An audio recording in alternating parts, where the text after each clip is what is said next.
Angkat lah. Dari itu lo kosong tuh. Angkat. Assalamualaikum warahmatullahi wabarakatuh. Waalaikumsalam warahmatullahi wabarakatuh. Alhamdulillahirabbil alamin. Shalatu wassalamu ala asyrofil anbiya'i wal mursalin. Sayyidina wa maulana Muhammadin wa ala alihi wa ashabihi ajma'in. Amma ba'du. Pada seluruh jamaah salat subuh rahimakumullah, seperti biasa mari kita awali pengajian kita ini dengan basmalah. Bismillahirrahmanirrahim. Qala al-muhaddits rahimahullah ta'ala wa nafa'ana bihi wa bi dzarihi amin ya rabbal alamin. Wa qila kana adamu ahsana min Hawa walakin kanat Hawwa'u alqahu wa aliyah. Tsumma awhallahu ila ridwana khazini jahannam al-jinana an yuzakhrifal qusura wa yuzayyinan wildana wal khura wa khalaqa li adama farasan minal miskil al-adbari sama al-maimun kal-bakil khatib. Falamma ahsara baina yaday adama raqibahu wa ahdarahu wa naqatan min nuri jannah wa alaiha abdaju minal nur. Wakila dan dikatakan oleh sebagian ulama karena Adam ahsanu min Hawa, Nabi Adam jauh lebih ganteng, lebih rupawan min Hawa dibanding Siti Hawa. Walakin kanat Hawwa'u alqahu wa aliyah, tetapi Ibu Hawa jauh lebih halus dan lebih fleksibel mentalnya. Tsumma Allah ila ridwana khazinu jahannam. Kemudian Allah menyampaikan wahyu kepada malaikat Ridwan khazinul jinan sebagai penjaga surga an yuzakhrifal qusura, agar malaikat Ridwan menghiasi istana-istana surga, wa yuzayyinan wildan, dan mewarnai dengan berbagai macam nikmat anak-anak kecil di surga, wal khur, dan bidadari. Ini kata sebagian ulama terkait dengan yang kemarin, bahwa kemarin itu ketika Nabi Adam ada di surga bebas kemana-mana setelah jadi manusia sempurna, dan di sana kan Nabi Adam sendirian gitu. Jadi lanjutannya di sini. Ketika Nabi Adam sendirian, padahal menikmati surga sendirian aja. Ya kecuali malaikat ini dari manusia cuma sendirian. Ya akhirnya ya semacam Jakarta makan nyebutnya apa itu? BT. Jakarta nyebutnya BT. Sekarang nyebutnya apa? Bosan sendirian ya. Ya akhirnya Allah kasihan, Nabi Adam lagi tidur, ya, kemudian sebagian tulang rusuk diambil oleh Allah lewat malaikat. Ya, begitu bangun kawajada bijani itu, ya tiba-tiba di samping Nabi Adam ada seorang perempuan. Nah itu yang kemarin kisahnya kayak begitu. Kemudian disitulah Nabi Adam jatuh cinta. Begitu jatuh cinta, Allah bilang Adam tidak boleh dekat sama dia sebelum kamu menikah dengan dia. Ya, lalu nikahnya gimana? Allah ya tentu melewat malaikat Ridwan lagi karena belum ada siapa-siapa. Ya, kemudian Allah bilang lagi, bagaimana mas kawinnya? Nah, itu kan ada aturan apa? Karena belum ada aturan saat itu. Ya kalau mau nikah lihat di bawah, di atas ada aras, di kaki aras ada tulisan apa? Itulah mas kawin kamu. Begitu lihat ke atas ternyata ada tulisan Muhammad Rasulullah. Padahal di situ bingung, la ilaha illallah Muhammad Rasulullah. Nah, baru Nabi Adam bingung, loh kok udah ada orang, kan saya orang pertama. Ya, ya itu bagian dari kamu nanti cucumu. Namanya sudah ada, wujudnya belum ada. Tapi itulah kalau kamu mau nikah, aturannya mas kawinnya la ilaha illallah Muhammadur Rasulullah. Ya tentu yang menikahkan malaikat dari Tuhan. Ya saksinya belum ada, paling malaikat. Ya, belum ada siapa-siapa. Ya, nah itu. Nah setelah itu barulah di sini Nabi Adam dengan istrinya sudah nikah, maka jalan-jalan di surga. Tadinya sendirian melenggang, sekarang berdua dengan istri barunya. Cuma di sini dikatakan Nabi Adam jauh lebih cakep dibanding Ibu Hawa. Ya, ya karena namanya juga Nabi kan, itu kan bagian dari Nabi Adam. Itu. Ya, kemudian Allah sebelum Nabi Adam tadi disuruh nikah, nyatanya di sini malaikat Ridwan penjaga surga disuruh menghias istana-istana surga dan juga dengan segala bidadarinya menyambut pernikahan Nabi Adam. Nah di sinilah sejarah bahwa manusia nikah itu dianjurkan supaya diperlihatkan ke banyak orang. Ahli nikah kata Nabi, perlihatkanlah nikah kepada banyak orang. Itu kemudian disunahkan diwajibkan ya, disuruh pesta, disuruh menghias rumahnya kalau nikahnya di rumah. Kalau di hotel yang dihias hotelnya ya. Kalau di rumah ya rumahnya yang dihias, ini surga dihias. Ketika mau pernikahan Nabi Adam dengan Ibu Hawa. Ya disinilah pertama kali sejarah manusia menikah ya. Dan di situ aturannya nyatanya sudah ada malaikat Ridwan disuruh persiapan dengan pernak-pernik ya, pesta pernikahan. Ya itu sampai sekarang menjadi sunnah ya, sampai sunnah Rasulullah. Cuma kadang-kadang pernak-pernik mahal, kadang-kadang nikah sama mas kawinnya cuma 20 gram, pernak-perniknya berapa?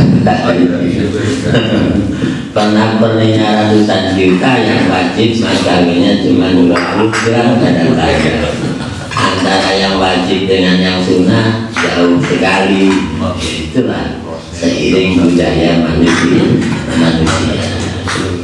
Ya sebenarnya kalau soal pernak-pernik itu kan Rasul ya nggak nyuruh lewat-lewat amat kan, karena Rasul itu memberikan pelajaran untuk seluruhnya. Kepada Abdurrahman bin Auf, sahabat Nabi paling kaya, waktu mau nikah Nabi nyuruh aulim balau bisatin. Ya Abdurrahman, karena kamu orang miliarder, kamu nikahnya paling kecil motor kaki.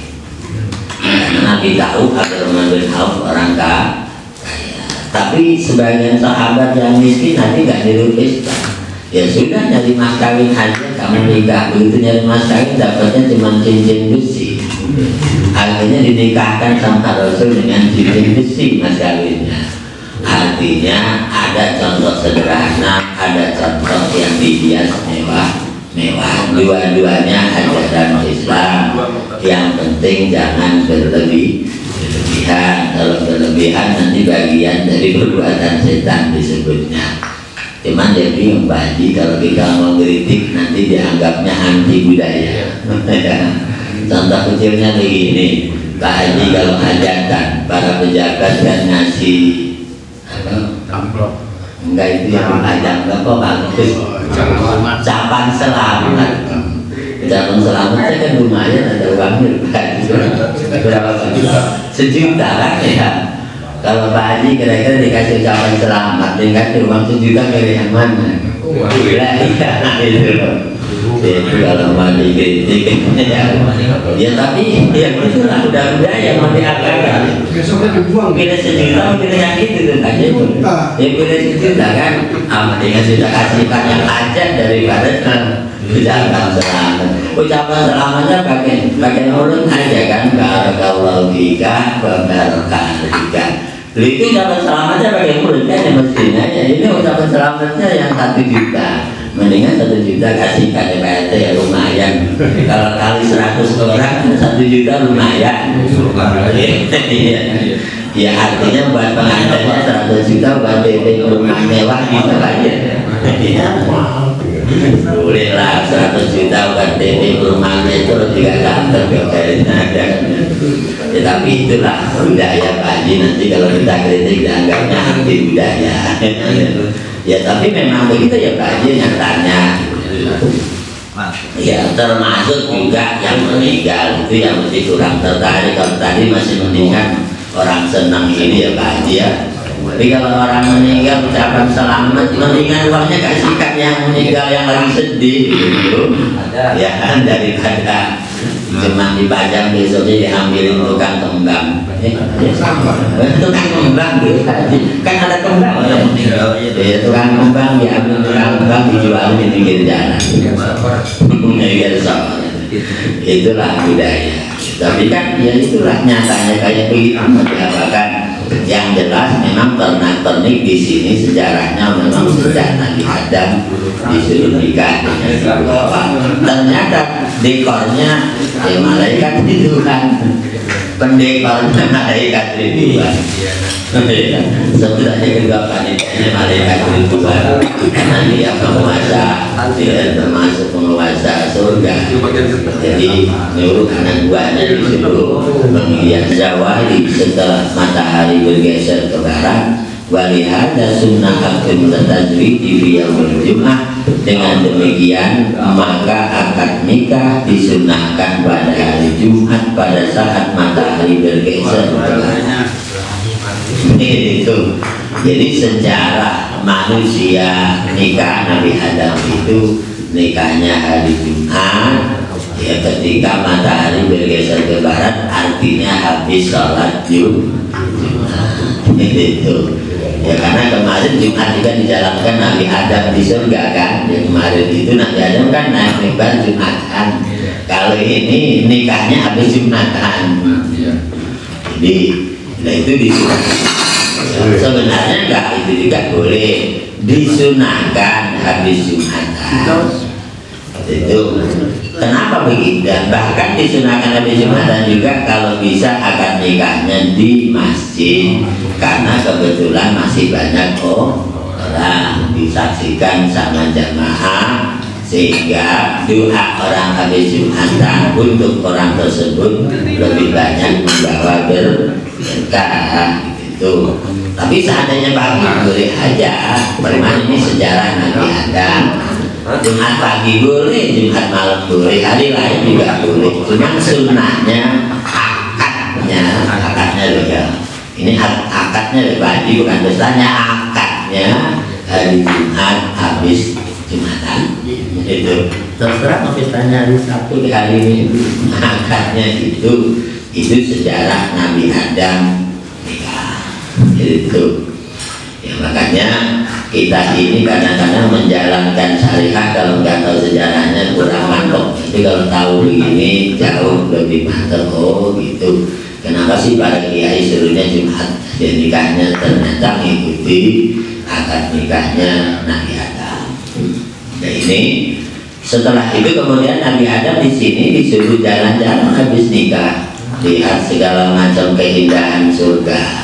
Ya kan, cuma tadi begitu Nabi Adam habis nikah silahkan kamu Adam untuk menikmati surga ini dengan istrimu kemana saja bebas, tapi wala taqraba hadhihi syajarah.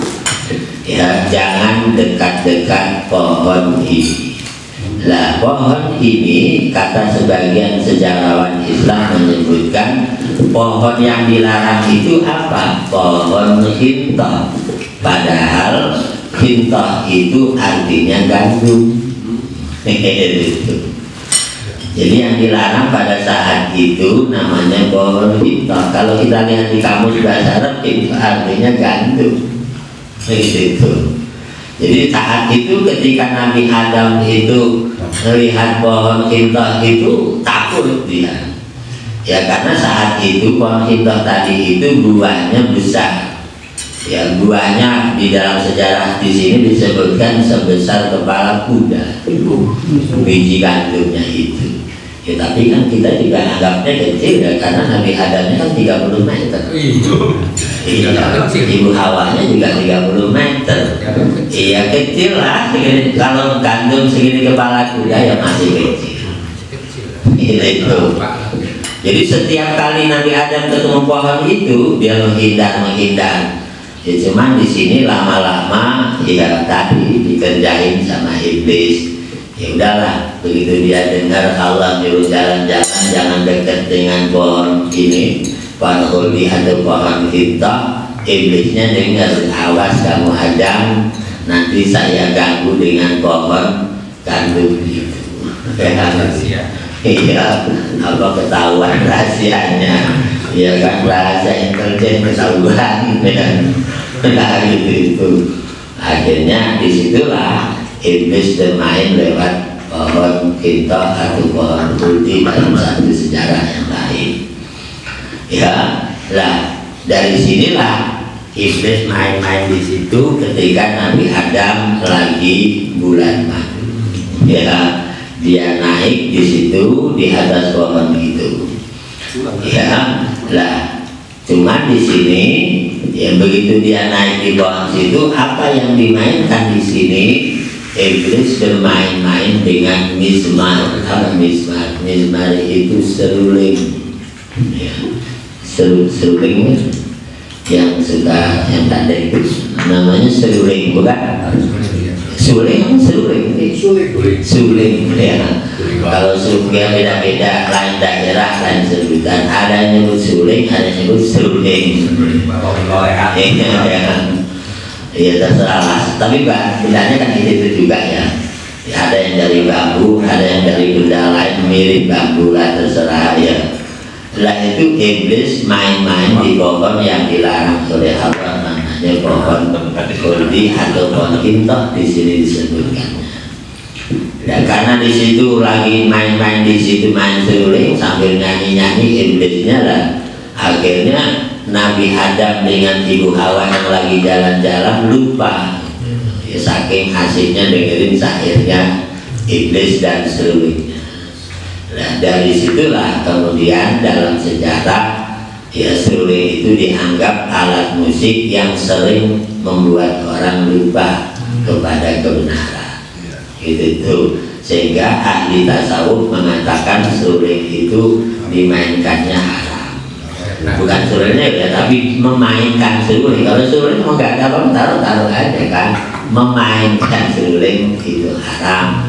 Ya karena tadi Nabi Adam jadi terlena dimainkan oleh iblis. Itu lah disinilah kalau kita lihat sejarah awal iblis bermusuhan dengan manusia. Lah begitu terlena dia lupa yang tadinya kalau ketemu dia lari, ketemu pohon itu lari, ini malah justru masih di situ dengerin.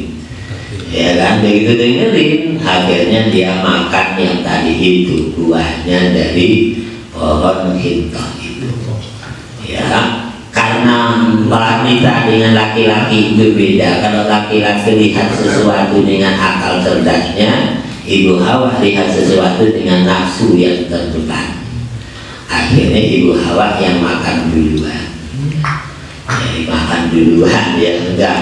Ya jalan-jalan yang tertarik duluan istrinya. Langsung makan dua. Begitu dimakan belum sampai ke perut malaikat digentak. Ya kan? Digentak salah kamu melanggar, kaget. Itu juga Nabi Adam makan kaget ya digentak. Berhentilah makanan itu atau hintah tadi. Jika satu riwayat ya Nabi Adam sampai tenggorokan berhenti, yang sekarang jadi di tenggorokan itu. Ibu Hawa sampai ke dada belum sampai ke perut berhenti digentak, dari situ jadi 2 kali darah.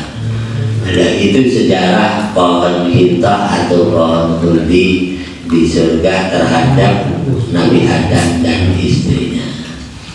Ya, nah, sampai di situ kemudian Nabi Adam ya dimarahi oleh Allah. Ya, fa'azallahu masyaitanu anha fa'akhrajahuma mimma kana fihi. Ya kan, kemudian gara-gara itulah Allah turunkan dari surga Nabi Adam dan Hawa tadi itu. Ya gara-gara oleh perbuatan setan. Padahal tadi cerita iblis cerita dia, tapi ayatnya fa'azallahu masyaitan, bukan fa'azallahu iblis. Nah ini yang menarik ya. Kan tadi iblis ya. Kok ini ayatnya fa'azallahu masyaitan, bukan iblis ayatnya.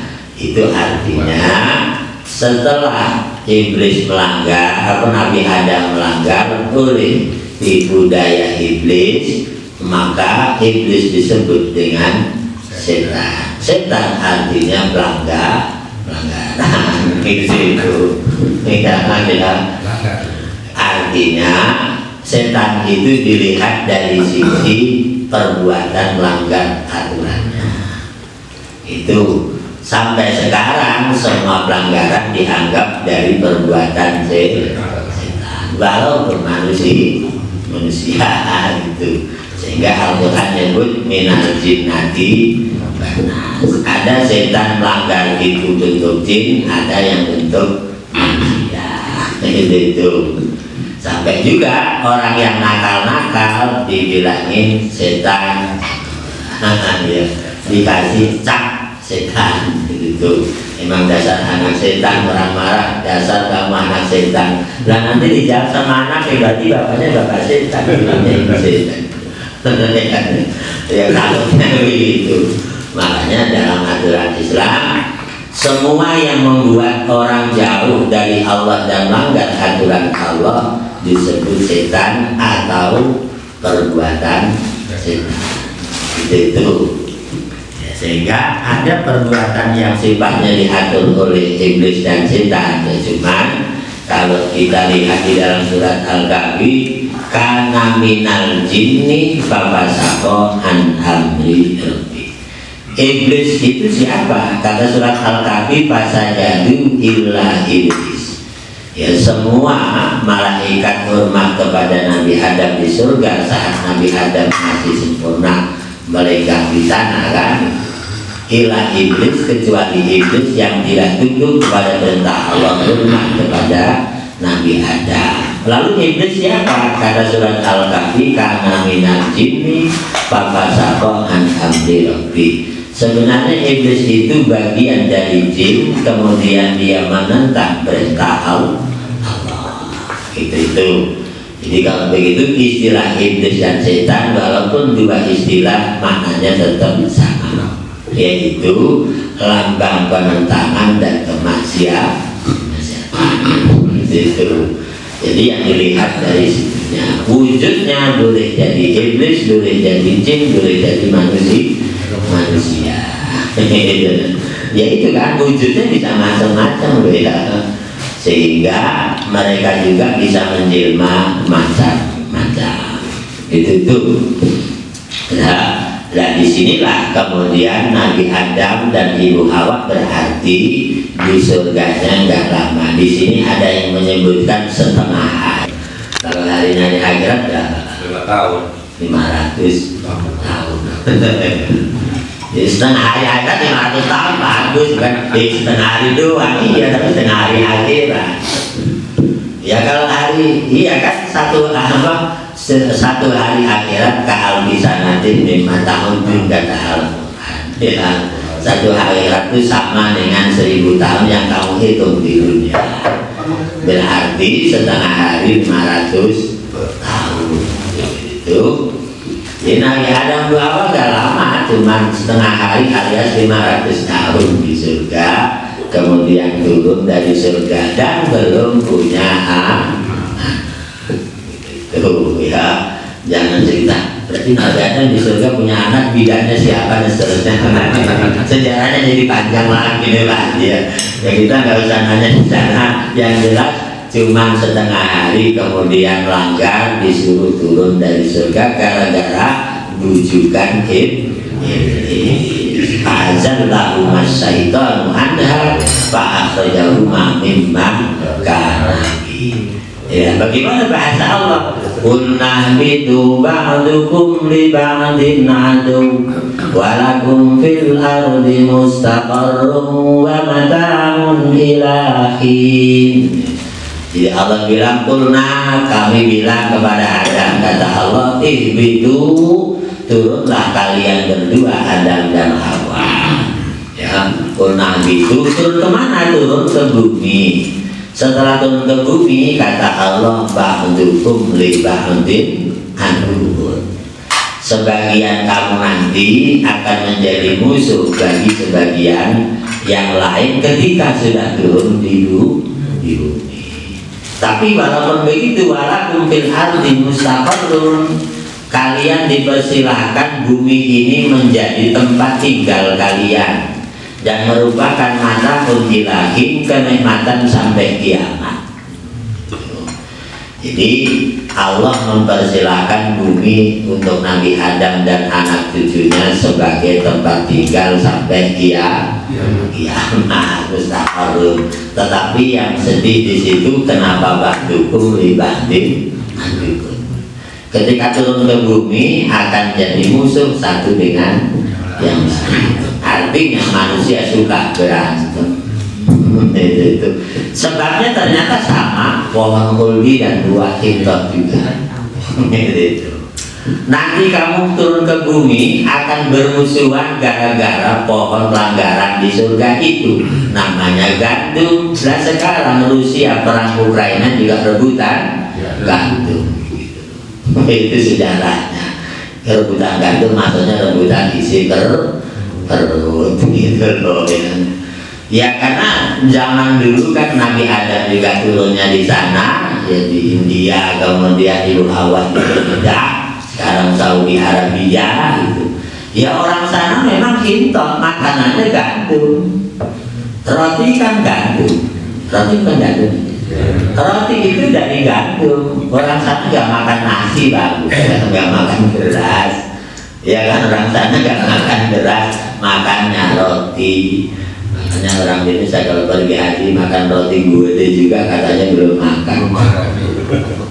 Iya, roti segede itu masih belum kenyang katanya karena belum makan nasi.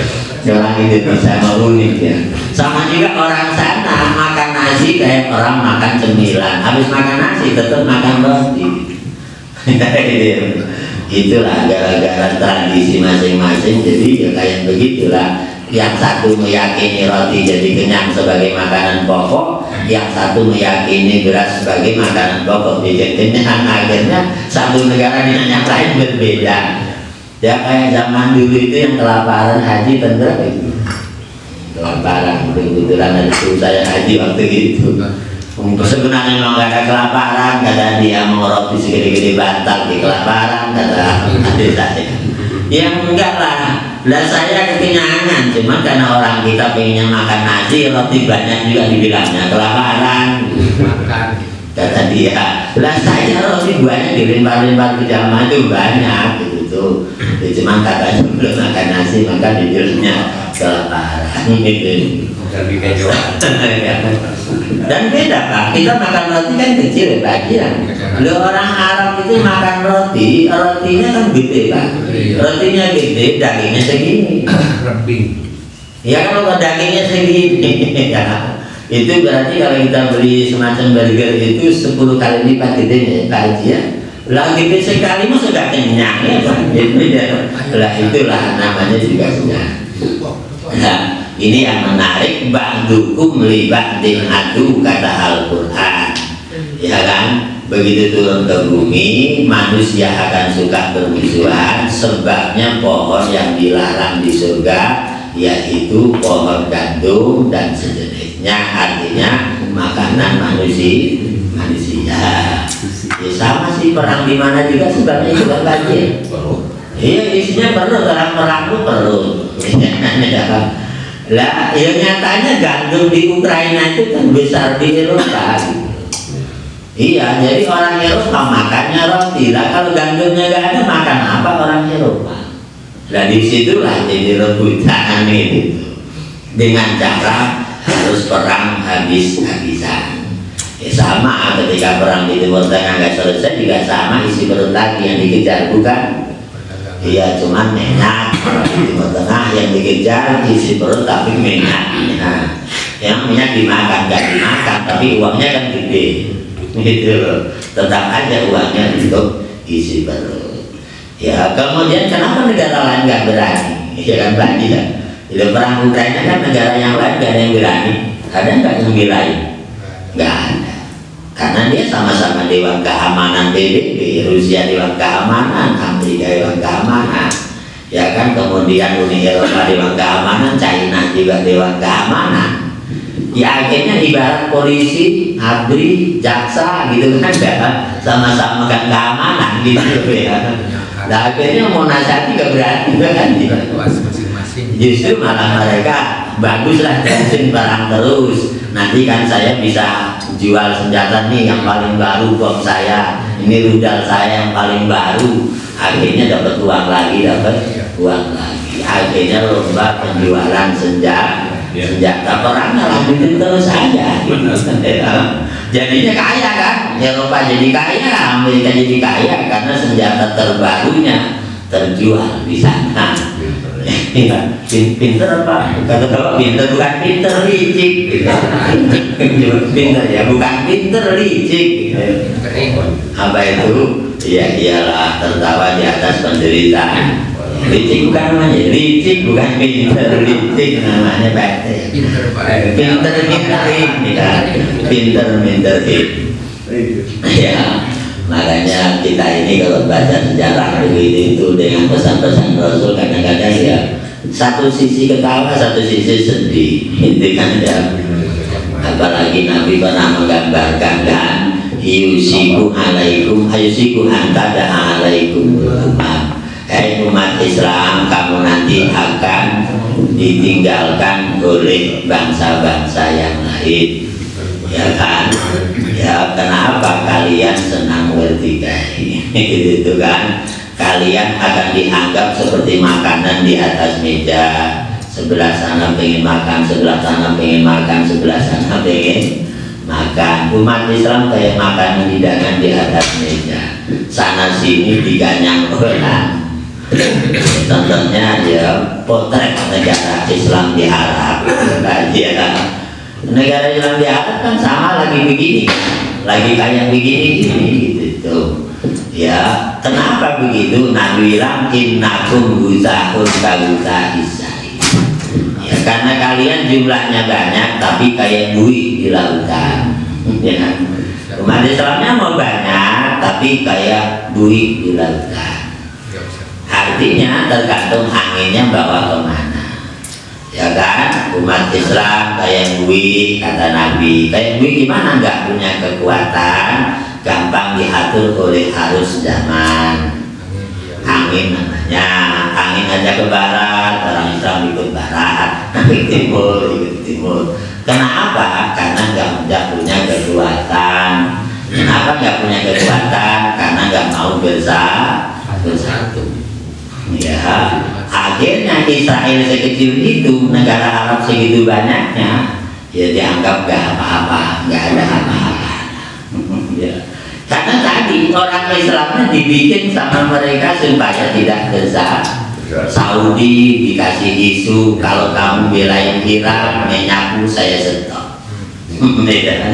Akhirnya Saudi ketakutan minyaknya. Iran juga sama, kalau kamu belain Saudi udah agak dibeli minyaknya. Akhirnya negara yang kuat malah jadi tidak berdaya karena dimainkan oleh orang bangsa-bangsa lain. Ya, akhirnya ya tadi kasihan, ujungnya adalah menderita diombang-ambingkan. Itu. Ya kayak begitu, lagi-lagi kembali kepada isi perut yang dipersoalkan, dijadikan tuduhan. Kata ayat ba'dukum li ba'din adu. Ya, lah sampai kapan? Sampai kiamat. Ya, satu dengan yang lain bermusuhan itu sampai kapan? Sampai kiamat. Bamata menggila. Ya kan? Permusuhan yang mendapatkan keuntungan mata menggila gitu. Ya, di satu sisi permusuhan, satu sisi dapat keuntungan kan gitu Pak ya. Ya karena ada bencana membawa berkah, ada berkah membawa bencana. Yang benar kan?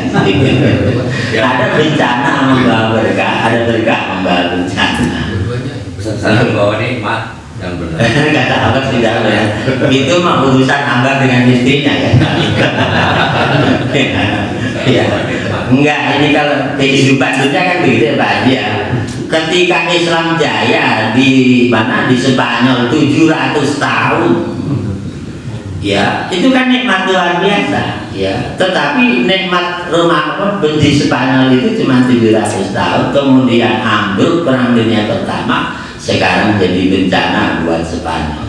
Itu meninggal sedikit Turki, maka besar sekali dan ditakuti orang. Jajah lagi dengan Perang Dunia Kedua, ya kan, tahun 1920 negara Turki pecah semua, Syria lepas, Irak lepas, Palestina lepas, Lebanon lepas, Yaman lepas, Saudi lepas, sehingga Islam nggak punya gigi, dipretelin habis ya kan ya. Ya kan udah dipretelin habis kan, tinggal Turki induknya jadi persis Rusia. Ya kan, negara besar dari China sampai ke Eropa. Begitu tahun 93 ada Gorbachev presidennya, presiden namanya Gorbachev, membuka demokrasi itu kan glasnost dengan perestroika, keterbukaan politik dari komunis menjadi terbuka. Ya sekarang melepas semua, ya kan, jadi tinggal Rusia. Itu sejarah. Jadi begitulah manusia. Ya, cuman bunuh-membunuh makin zaman akhir makin kencang, kencang. Ya kalau dulu kan zaman kita kecil itu kalau ada berita pembunuhan merinding ya Pak Haji. Hebohnya kayak apa? Ya kalau sekarang Biasa. kakek bunuh cucunya, cucu bunuh neneknya.